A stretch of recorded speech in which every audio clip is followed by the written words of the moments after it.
नमस्कार दोस्तों। आज की तारीख है 27 अगस्त 2020 और हम डिस्कस करने जा रहे हैं आज का डेली 30। आज के डेली 30 के अंतर्गत भारत में औद्योगिक जो विकास हुआ, भारत के उद्योगों के बारे में हम डिस्कशन करने जा रहे हैं।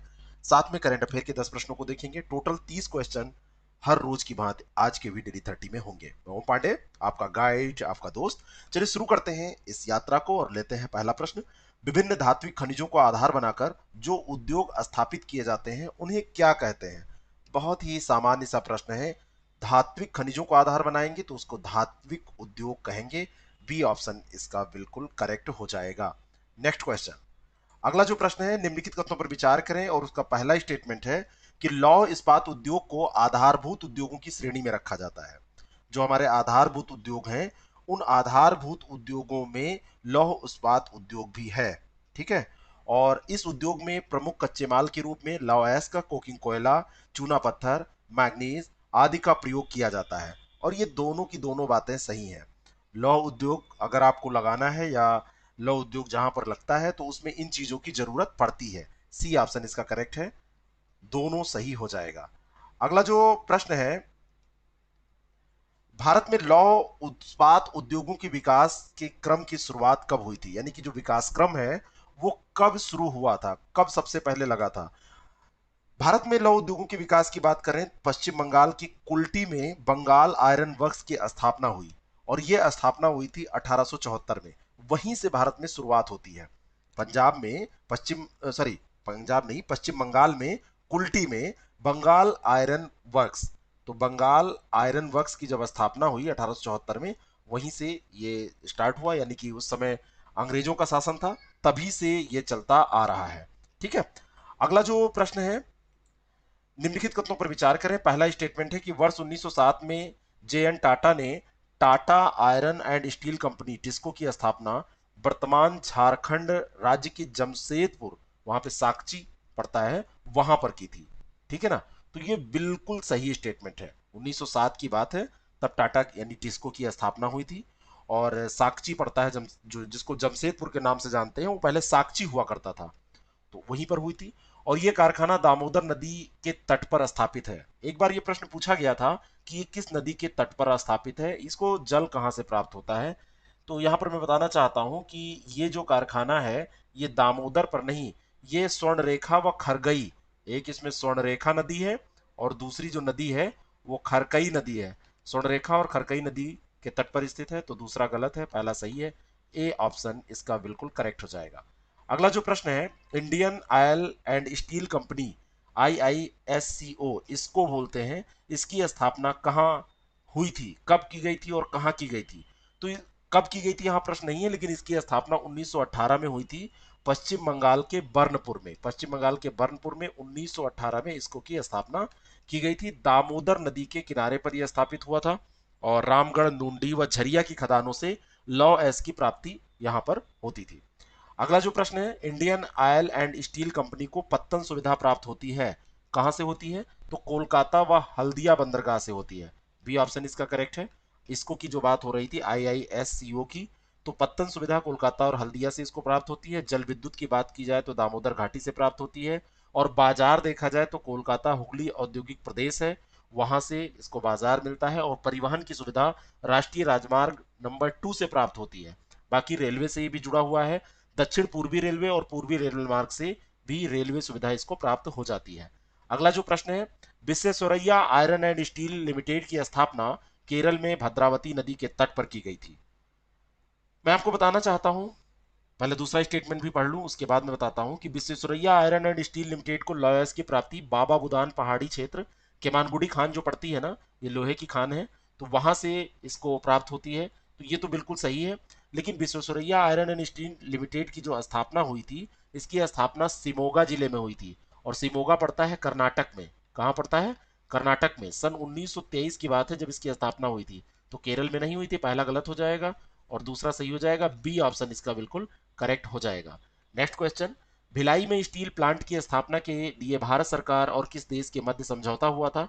कई बार यह प्रश्न पूछा जाता है कि भिलाई का स्टील प्लांट किस देश की सरकार के सहयोग से स्थापित हुआ। तो पूर्व सोवियत संघ जो था, USSR, उसी के सहयोग से 1955 में यह स्थापित हुआ था। भारत की स्वतंत्रता के बाद में उद्योगों पर विकास उद्योगों के विकास पर जोर दिया गया और इसी विकास को लेकर कई देशों के साथ ये समझौते हुए थे। तो बी ऑप्शन इसका बिल्कुल करेक्ट है। अगला जो प्रश्न है, Hindustan steel limited HSL Rourkela की स्थापना किस देश के सहयोग से हुई थी? तो हिंदुस्तान स्टील लिमिटेड की स्थापना जर्मनी के सहयोग से हुई थी और यह स्थापना हुई थी 1959। तो दोनों ध्यान रखिएगा, 1959 में जर्मनी के सहयोग से उड़ीसा के संख व कोयल नदियों के संगम पर राउरकेला में हिंदुस्तान स्टील लिमिटेड की स्थापना हुई।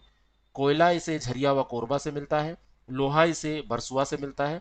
स्टील उद्योग में भी कोयले की जरूरत पड़ती है और जल विद्युत हीराकुंड परियोजना से प्राप्त होती है और बाकी हावड़ा मुंबई रेल मार्ग पर यह है, उससे यातायात की सुविधा इसको मिल जाती है। मैप बना लीजिए दिमाग में बिल्कुल।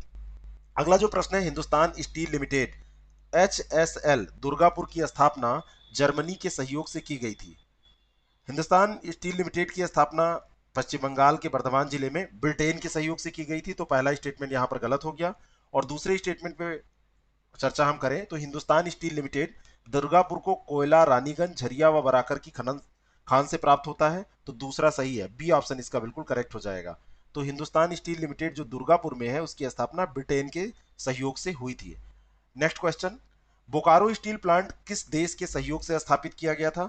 तो बोकारो, आप जिसको रूस के नाम से जानते हैं, सोवियत संघ पहले ये था USSR, उसी के सहयोग से बोकारो स्टील प्लांट भी स्थापित हुआ था और इसकी स्थापना 1964 में हुई थी दामोदर नदी के तट पर।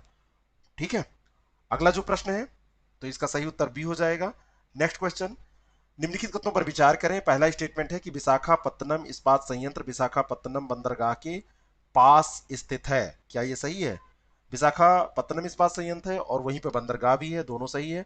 और यह भारत का दूसरा समुद्र तटीय इस्पात कारखाना है। मैं आपको बताना चाहता हूं कि यह भारत का पहला समुद्र तटीय इस्पात कारखाना था स्थापित जब हुआ था। ठीक है, तो यही पहला अभी भी है, वही पहला जो है वो है। तो दूसरा गलत हो जाएगा, पहला सही है, ए ऑप्शन इसका बिल्कुल करेक्ट हो जाएगा। नेक्स्ट क्वेश्चन, किस इस्पात संयंत्र से स्टेनलेस स्टील का निर्माण किया जाता है? तो एक इस्पात संयंत्र है तमिलनाडु में, सेलम लॉ एस्क उत्पादन क्षेत्र के पास में सेलम इस्पात संयंत्र, और इसे नवेली से लिग्नाइट कोयले की प्राप्ति होती है। लिग्नाइट कोयले के लिए नवेली को जाना जाता है। तो ये सेलम इस्पात संयंत्र जो है ये स्टेनलेस स्टील का निर्माण करता है। ए ऑप्शन इसका बिल्कुल सही हो जाएगा। पहला स्टेटमेंट है अगले प्रश्न का, विजयनगर स्टील संयंत्र कर्नाटक के बेल्लारी जिले के हॉस्पेट क्षेत्र में अवस्थित है। तो विजयनगर स्टील संयंत्र कर्नाटक में है और बेल्लारी जिले के हॉस्पेट क्षेत्र में स्थित है। ये तीनों चीजें याद रखिएगा। पहला बिल्कुल सही है, कभी कभी सुमेलित में पूछा जाता है करने में कि ये हॉस्पेट कहाँ पर है, तो बेल्लारी जिले में है। और बेल्लारी कहाँ है? कर्नाटक में है। और इसे कोयला दामोदर नदी घाटी से प्राप्त होता है। आप खुद सोचिए कि ये विजयनगर इस्पात संयंत्र कर्नाटक में है और जो इसको कोयला प्राप्त होता है तो इतनी दूर से नहीं प्राप्त होगा, इसको प्राप्त होगा तेलंगाना की सिंगरेनी खान से। पहले तेलंगाना की जो सिंगरेनी खान है, पहले आंध्र प्रदेश के नाम से जानी जाती थी ना सिंगरेनी खान, अब तेलंगाना विभाजित हो गया। तो ये ध्यान रखना है आपको। तो दूसरा गलत हो जाएगा, पहला सही है, ए ऑप्शन इसका बिल्कुल करेक्ट हो जाएगा। अगले प्रश्न का पहला स्टेटमेंट है कि भारत एल्युमिनियम उत्पादन में आत्मनिर्भर राष्ट्र नहीं है। तो भारत एल्युमिनियम उत्पादन में आत्मनिर्भर राष्ट्र है। धात्विक उद्योगों में एल्युमिनियम इस्पात उद्योग के पश्चात देखा जाए तो दूसरा सबसे बड़ा उद्योग है और भारत एल्युमिनियम उत्पादन में सेल्फ डिपेंड है। एल्युमिनियम उद्योग विद्युत उत्पादन संयंत्रों के समीप स्थापित किए जाते हैं क्योंकि इनमें बृहद स्तर पर ऊर्जा की खपत होती है। तो ये दोनों की दोनों बातें जो दी हुई हैं, तो दूसरी बात सही है, पहली गलत है क्योंकि यहां पर दिया है आत्मनिर्भर राष्ट्र नहीं है जबकि आत्मनिर्भर है। तो बी ऑप्शन इसका बिल्कुल करेक्ट हो जाएगा। अगला जो प्रश्न है, भारत में एल्युमिनियम उद्योग की स्थापना का क्रम 1937 में इसकी स्थापना से प्रारंभ हुआ। किसकी स्थापना से?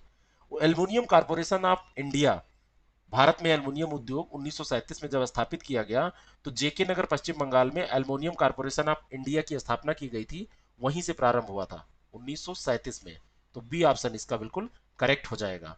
नेक्स्ट क्वेश्चन, निम्नलिखित युग्मों में से कौन सा सही सुमेलित नहीं है? पंचवर्षीय योजना दी है और एल्युमिनियम संयंत्र की स्थापना के बारे में बात की गई है। द्वितीय पंचवर्षीय योजना हीराकुंड उड़ीसा में पड़ता है, वहां पर एल्युमिनियम संयंत्र लगाया गया, सही है। तीसरी पंचवर्षीय योजना के अंतर्गत मेट्योर पड़ता है तमिलनाडु में, तो मेट्रोर में लगाया गया, ये भी सही है। चौथी पंचवर्षीय योजना में दिया हुआ है रेनकूट में लगाया गया। मैं आपको बताना चाहता हूं कि चौथी जो पंचवर्षीय योजना है इसमें बेलगाम में एल्युमिनियम संयंत्र की स्थापना की गई थी, रेनकूट में नहीं की गई थी। ठीक है, तो रेनकूट में द्वितीय पंचवर्षीय योजना में ही हीराकुंड में जब लगाई गई थी तभी की गई थी। तो रेनकूट को द्वितीय पंचवर्षीय योजना याद रखिएगा, और सी ऑप्शन इसका गलत हो जाएगा क्योंकि चौथी में रेनकूट में नहीं हुई थी। नेक्स्ट क्वेश्चन है कि रेनकूट सोनभद्र उत्तर प्रदेश में है, अवस्थित एल्युमिनियम कारखाना किसका है, यानी कि किस, मतलब यहाँ पर जो बाल्को, हिंडाल्को, नाल्को दिया हुआ है तो किसका है ये, तो ये है हिंदुस्तान एल्युमिनियम कंपनी का, हिंडाल्को का। बी ऑप्शन इसका करेक्ट हो जाएगा। रेनकूट सोनभद्र ये उत्तर प्रदेश में है, और बाक्साइट की प्राप्ति, इसको बाक्साइट से एल्युमिनियम निकाला जाता है, तो ये झारखंड के लोहरदग्गा, रांची व पलामू जिलों से, उड़ीसा व छत्तीसगढ़ से भी होती है। और ऊर्जा की प्राप्ति देखा जाए तो रिहंद जल विद्युत परियोजना जो है वहां से होती है, और सहयोगी देश के रूप में संयुक्त राज्य अमेरिका ने इसमें योगदान किया था। तो बी ऑप्शन इसका करेक्ट हो जाएगा। अगला जो प्रश्न है, निम्नलिखित में से कौन सा युग्म सही सुमेलित नहीं है, एल्युमिनियम कंपनी और कारखाना जो है वो कहां पर है, अवस्थिति की बात की जा रही है। तो Bharat aluminium company limited, Korba Chhattisgarh, बिल्कुल सही है। National aluminium company limited, Damanjodi, Koraput, Orissa, ये भी सही है। ये सब स्थान ऐसे ही याद कर लीजिएगा, रट लीजिएगा एकदम से। Madras aluminium company limited, Jharsuguda, Lanjigarh, Orissa. जब इसका मद्रास नाम है तो ये उड़ीसा में क्यों होगा, ठीक है ना। तो यहां पर मैं आपको बताना चाहता हूं कि यहां पर वेदांता एल्युमिनियम लिमिटेड कंपनी है, जो यहां पर दिया हुआ है ये झारसुगुड़ा, लंजीगढ़, उड़ीसा। तो झारसुगुड़ा लंजीगढ़ में वेदांता की है, तो तीसरा गलत हो जाएगा। सी ऑप्शन इसका सही उत्तर हो जाएगा। और अंतिम प्रश्न है आज के इस टॉपिक का, फिर करंट अफेयर की हम चर्चा करेंगे। उसके पहले मैं आपको बताना चाहता हूं, यदि आप R O A R O का एग्जाम दे रहे हैं तो उसके लिए टेस्ट आप जरूर करिए, कहीं से भी करिए। कई लोगों की परफॉर्मेंस बहुत कम आ रही है, और उनकी परफॉर्मेंस जिनकी भी 50 से नीचे आ रही है उनको खूब मेहनत करने की जरूरत है, और जिनकी 45 से नीचे आ रही है उनको तो इतनी ज्यादा मेहनत करने की जरूरत है कि उनके पास कुछ और करने का टाइम ही नहीं है। वो खूब प्रैक्टिस करें। और आर ओ में जिन्होंने भी यहाँ से कोर्स ज्वाइन किया है, टेस्ट सीरीज ज्वाइन की है, उनकी 55 परफॉर्मेंस कम से कम आनी चाहिए। और यहाँ पर जब आप 55 कर लेंगे तो आसानी से आपकी परफॉर्मेंस वहां पर भी 55 हो जाएगी। मैं आपको फिर से आगाह कर रहा हूं कि जीएस में कम से कम 95 का स्कोर आपको लेके चलना है, और हिंदी में कम से कम 55 का लेके चलना है। 150 का टारगेट आपको लेके चलना है, लड़का हो या लड़की हो। बाकी कम ज्यादा तो लगा रहता है, थोड़ा बहुत कम होगा, लेकिन अभी तो जो आपका रूम पर टारगेट होना चाहिए अपने घर पे, वो इतना होना चाहिए। अगर कोई इच्छुक है अभी भी कि उसको टेस्ट सीरीज ज्वाइन करनी चाहिए, तो 6307281212 ये हमारा व्हाट्सएप नंबर है। इस पर आप कॉल भी कर सकते हैं, लेकिन व्हाट्सएप पे आप जानकारी पहले लेने की कोशिश करिए। यह हमारा ऐप है आई एस प्रेप अकेडमी के नाम से, उसको आप डाउनलोड कर लीजिए प्ले स्टोर से, और वहां पर भी ये कोर्सेज हैं। अगर आपको इसमें रुचि है तो आप उसको ले सकते हैं, कोई दबाव नहीं है, महज ये सूचना है, ठीक है ना। अगला जो प्रश्न है, तांबा भारत का नवीनतम धात्विक उद्योग है, ये अंतिम प्रश्न है आज के टॉपिक का। तो तांबा जो है ये नवीनतम नहीं है, इतिहास भी आप पढ़ते हैं तो तांबे के सिक्के और भी प्राचीन काल में इसके प्रमाण बहुत रूपों में मिलते हैं, तो पहला तो गलत ही हो गया। और भारत तांबे की मांग आयात द्वारा पूरी करता है, या पूरी करनी पड़ती है भारत को, तो दूसरा सही है। और भारत जो तांबे का आयात करता है चिली से, ऑस्ट्रेलिया से, ब्राजील व जाम्बिया से करता है, ठीक है। तो बी ऑप्शन इसका बिल्कुल करेक्ट हो जाएगा। चलिए करंट अफेयर के आज के प्रश्नों को देखते हैं। निम्नलिखित कथनों पर विचार करें। पहला स्टेटमेंट है, विश्व स्वास्थ्य संगठन ने हाल ही में घोषणा की है कि अफ्रीकी महाद्वीप पूरी तरीके से पोलियो मुक्त हो गया है। बिल्कुल सही है, अफ्रीकी महाद्वीप को पोलियो मुक्त घोषित किया है डब्ल्यूएचओ ने। अफ्रीका में चेचक का प्रकोप बढ़ रहा है, इस स्टेटमेंट को ध्यान से पढ़िए। अफ्रीका में देखा जाए तो पहले ही चेचक रोग जो है वो समाप्त हो चुका है, वहां पे प्रकोप इसका समाप्त हो चुका है। तो दूसरा गलत है, पहला सही है। ए ऑप्शन इसका बिल्कुल करेक्ट हो जाएगा। नेक्स्ट क्वेश्चन, नीति आयोग द्वारा जारी एक्सपोर्ट प्रिपेयर्डनेस इंडेक्स ईपीआई 2020 में किस भारतीय राज्य ने टॉप किया है। तो नीति आयोग के द्वारा जो ईपीआई 2020 तैयार किया गया है, इसमें गुजरात ने टॉप किया है। 4 मानदंड थे, नीति, बिजनेस इकोसिस्टम, नीति और बिजनेस इकोसिस्टम, एक्सपोर्ट इकोसिस्टम और एक्सपोर्ट परफॉर्मेंस, ठीक है। इन मापदंडों के आधार पर ये रैंकिंग की गई, और इसके अनुसार गुजरात सबसे ऊपर है। और उसके बाद में जो स्थान आता है, गुजरात के बाद में महाराष्ट्र का आता है, और महाराष्ट्र के बाद तमिलनाडु का आता है। बी ऑप्शन इसका करेक्ट हो जाएगा। आयातित वस्तुओं को क्लियर करने के बाद उन्हें सीमा शुल्क का भुगतान करने के लिए सार्वजनिक क्षेत्र के उपक्रमों को क्या समय सीमा दी गई है। तो ये सीमा दी गई है 14 दिन। 14 दिन की समय सीमा दी गई है। ए ऑप्शन इसका बिल्कुल करेक्ट है। केंद्रीय अप्रत्यक्ष कर और सीमा शुल्क बोर्ड ने यह घोषणा की है कि अगर पीएसयू जो है सार्वजनिक क्षेत्र के उपक्रम, वो सीमा शुल्क के माध्यम से आयात किए गए सामान को पहले क्लियर करने और फिर 14 दिन के भीतर सीमा शुल्क का भुगतान करने की व्यवस्था करें, है ना। और यह उपाय तुरंत कस्टम्स पहल का एक हिस्सा है। तुरंत कस्टम्स एक पहल चल रही है जो एक फेसलेस और पेपरलेस, ठीक है, कस्टम्स पर्यावरण को बढ़ावा देती है। तो ये ध्यान रखिएगा। अगला जो प्रश्न है, निम्नलिखित कथनों पर विचार करें। पहला स्टेटमेंट है, संस्कृति मंत्रालय ने भारतीय पुरातत्व सर्वेक्षण के 3 नए सर्किल की घोषणा की है। तो अभी जो ये घोषणा की गई है, इसके अंतर्गत 7 नए सर्किल की घोषणा की गई है। और नए सर्किल जो है ये त्रिची, रायगंज, राजकोट, जबलपुर, झांसी और मेरठ है। ये बिल्कुल सही है। और ये देश के पहले के 29 ईसाई सर्किल में शामिल किए जाएंगे। तो दूसरा सही है, पहला गलत है, बी ऑप्शन इसका करेक्ट हो जाएगा। और आर्कोलॉजिकल सर्वे ऑफ इंडिया जो है, यानी भारतीय पुरातत्व सर्वेक्षण संस्थान, आप देखते होंगे कोई भी प्राचीन इमारत में आप जाएंगे तो वहां पर आपको इनका पत्थर बोर्ड सब लगा मिल जाएगा। ये उसके संरक्षण का, उसको मतलब उसके जिस रूप में है उसको बनाए रखने का ये सब काम करते हैं। बाकी किसी भी जगह पे आप जाएंगे तो इसके बारे में आप देख सकते हैं। अगला जो प्रश्न है, निम्नलिखित कथनों पर विचार करें। पहला स्टेटमेंट है, क्रिसिल की एक रिपोर्ट में कहा गया है कि वर्तमान वित्त वर्ष के पहले 4 महीनों के दौरान मनरेगा मजदूरों की औसत आय प्रतिमाह दोगुनी हुई है। अभी लॉकडाउन के दौरान जब सब लोग घर पर आ गए, बेरोजगारी छा गई, उसी समय क्रिसिल का डेटा जारी हो रहा है कि मनरेगा मजदूरों की औसत आय प्रतिमाह दुगनी हुई है। ये कैसे हुई है? मनरेगा में मजदूरी ज्यादा दी जा रही है, अवसर ज्यादा दिया जा रहा है, पैसे भी ज्यादा दिए जा रहे हैं और अवसर ज्यादा दिया जा रहा है। और इस वित्तीय वर्ष के दौरान अप्रैल जून में प्रतिदिन की मजदूरी में 12% की वृद्धि देखी गई है। दोनों के दोनों स्टेटमेंट ये सही है। सी ऑप्शन इसका बिल्कुल करेक्ट हो जाएगा। वैसे आपको लग रहा होगा कि बहुत सारे तमाम लोग बेरोजगार हो गए हैं, लेकिन ऐसा है, अब आंकड़े कह रहे हैं तो हमको मानना है। अब प्रधान जी बड़े आदमी बने हैं, उनकी मजदूरी बढ़ी है या फिर मनरेगा मजदूर की, यह आपको भी पता है और मुझे तो बहुत सही से पता है। कृषि और प्रसंस्कृत खाद्य उत्पाद निर्यात विकास प्राधिकरण अपेडा के बारे में कौन सा कथन सत्य है? अपेडा की स्थापना दिसंबर 1985 में भारत सरकार के द्वारा की गई थी, बिल्कुल सही है। इस प्राधिकरण के द्वारा प्रसंस्कृत खाद्य निर्यात संवर्धन परिषद को प्रतिस्थापित किया गया था, उसी के स्थान पर अपेडा को लाया गया था। पीएफईपीसी को स्थापित किया गया, प्रतिस्थापित किया गया था, ये भी सही है। और अपेडा चीनी के आयात पर नजर रखने का भी कार्य करता है, तो ये भी सही है। उपयुक्त सभी यहाँ पर सही है, ध्यान रखिएगा। Agriculture and processed food products export development authority, ये दिसंबर 1985 में स्थापित हुई थी और ये सारे कार्य करती है। अनुसूचित उत्पाद जैसे फल हैं, सब्जी हैं और उसके और अन्य उत्पाद जैसे मांस है, मांस के उत्पाद हैं, इनके निर्यात संवर्धन और विकास का दायित्व भी इसको सौंपा गया है। और अपेडा चीनी के आयात पर भी नजर रखती है, तो ये ध्यान रखिएगा। डी ऑप्शन इसका बिल्कुल करेक्ट हो जाएगा। नेक्स्ट क्वेश्चन, कौन सा बैंक सैटेलाइट डेटा इमेजरी का उपयोग करने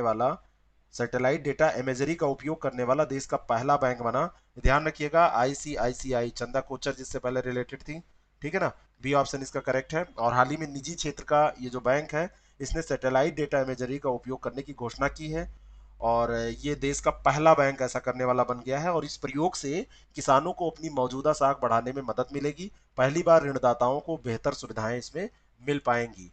तो आईसीआईसीआई को ध्यान रखिएगा। आईएनएस विराट के बारे में ये 4 स्टेटमेंट हैं, इनमें से कौन सा कथन असत्य है, यह आपको बताना है। आईएनएस विराट जो है ये विमान वाहक पोत है। 1982 में फॉकलैंड द्वीप समूह में इसने जो युद्ध हुआ था उसमें भाग लिया था, पहला बिल्कुल सही है। भारत द्वारा इस ब्रिटिश विमान वाहक पोत को वर्ष 1986 में खरीदा गया था, ये भी सही है। आईएनएस विराट विश्व की सबसे अधिक समय तक सेवारत रहने वाला युद्धपोत है, ये भी सही है। और आईएनएस विराट मूल रूप से अमेरिकी युद्धपोत है। अब यहाँ पर देखिए, बी स्टेटमेंट में इसका उत्तर छिपा हुआ है, कई बार ऐसा भी होता है, लेकिन आप पढ़ के ऐसे घबरा जाएंगे तो नहीं पता चलेगा। यहाँ पर लिखा है ब्रिटिश विमान वाहक पोत और यहाँ पर लिखा है मूल रूप से अमेरिकी, तो अमेरिकी मूल रूप से नहीं है, ये ब्रिटिश ही है। तो डी ऑप्शन इसका गलत है और यही सही उत्तर हो जाएगा क्योंकि असत्य आपसे पूछा जा रहा है। नेक्स्ट क्वेश्चन, हाल ही में पर्यावरण और वन मंत्रालय के द्वारा राष्ट्रीय स्वच्छ वायु कार्यक्रम एक रिपोर्ट जारी की गई। कार्यक्रम के तहत एक रिपोर्ट, वायु स्वच्छ कार्यक्रम, ये रिपोर्ट का नाम ही है, ये रिपोर्ट जारी की गई, बिल्कुल सही है। और इस रिपोर्ट में 2026 तक वायु प्रदूषण में 20 से 30% तक कमी लाने का प्रस्ताव पास किया गया। पहला ये सही है, पर्यावरण और वन मंत्रालय के द्वारा जारी की गई है, पर्यावरण से संबंधित है। जो स्वच्छता की बात आती है तो पर्यावरण मंत्रालय ही कार्य करता है। और जहां तक 2026 तक वायुमंडल में 20 से 30% कमी लाने का प्रस्ताव है, तो ये गलत दिया हुआ है क्योंकि ये 35% कमी लाने का प्रस्ताव रखा गया है, तो दूसरा गलत है, पहला सही है। ए ऑप्शन इसका बिल्कुल करेक्ट हो जाएगा। डेली 30 आज का यही समाप्त नहीं होता है, बस एक प्रश्न आपको और देखना है, फिर आप खुश हो जाइए। जाइए आराम से मुंह धुलिए, थोड़ा सा 2 मिनट का एक पावर नैप लीजिए, बैठ के लेट के जैसे भी, और खाना वाना अगर खा चुके हो तो, नहीं खा चुके जो भी आप कर रहे हैं थोड़ा सा रुक के और फिर अपनी पढ़ाई स्टार्ट कर दीजिए। अंतिम प्रश्न है, राष्ट्रीय स्वच्छ वायु कार्यक्रम एनसीएपी को केंद्रीय पर्यावरण वन और जलवायु परिवर्तन मंत्रालय द्वारा कब शुरू किया गया था? ये कार्यक्रम शुरू किया गया था 2019 में, और पर्यावरण संरक्षण अधिनियम अथवा किसी अन्य अधिनियम के तहत अधिसूचित नहीं किया गया था इसको। और वायु प्रदूषण से निपटने हेतु तो राज्य और केंद्र दोनों को रूपरेखा प्रदान करने, योजना के रूप में राष्ट्रीय स्वच्छ वायु कार्यक्रम बनाने, इन सारी चीजों की परिकल्पना इसमें की गई थी। और इसका मुख्य लक्ष्य है कि 2024 जब तक आए तो वायुमंडल में कम से कम 20% लघु तथा सूक्ष्म कणों की मात्रा कम कर दी जाए।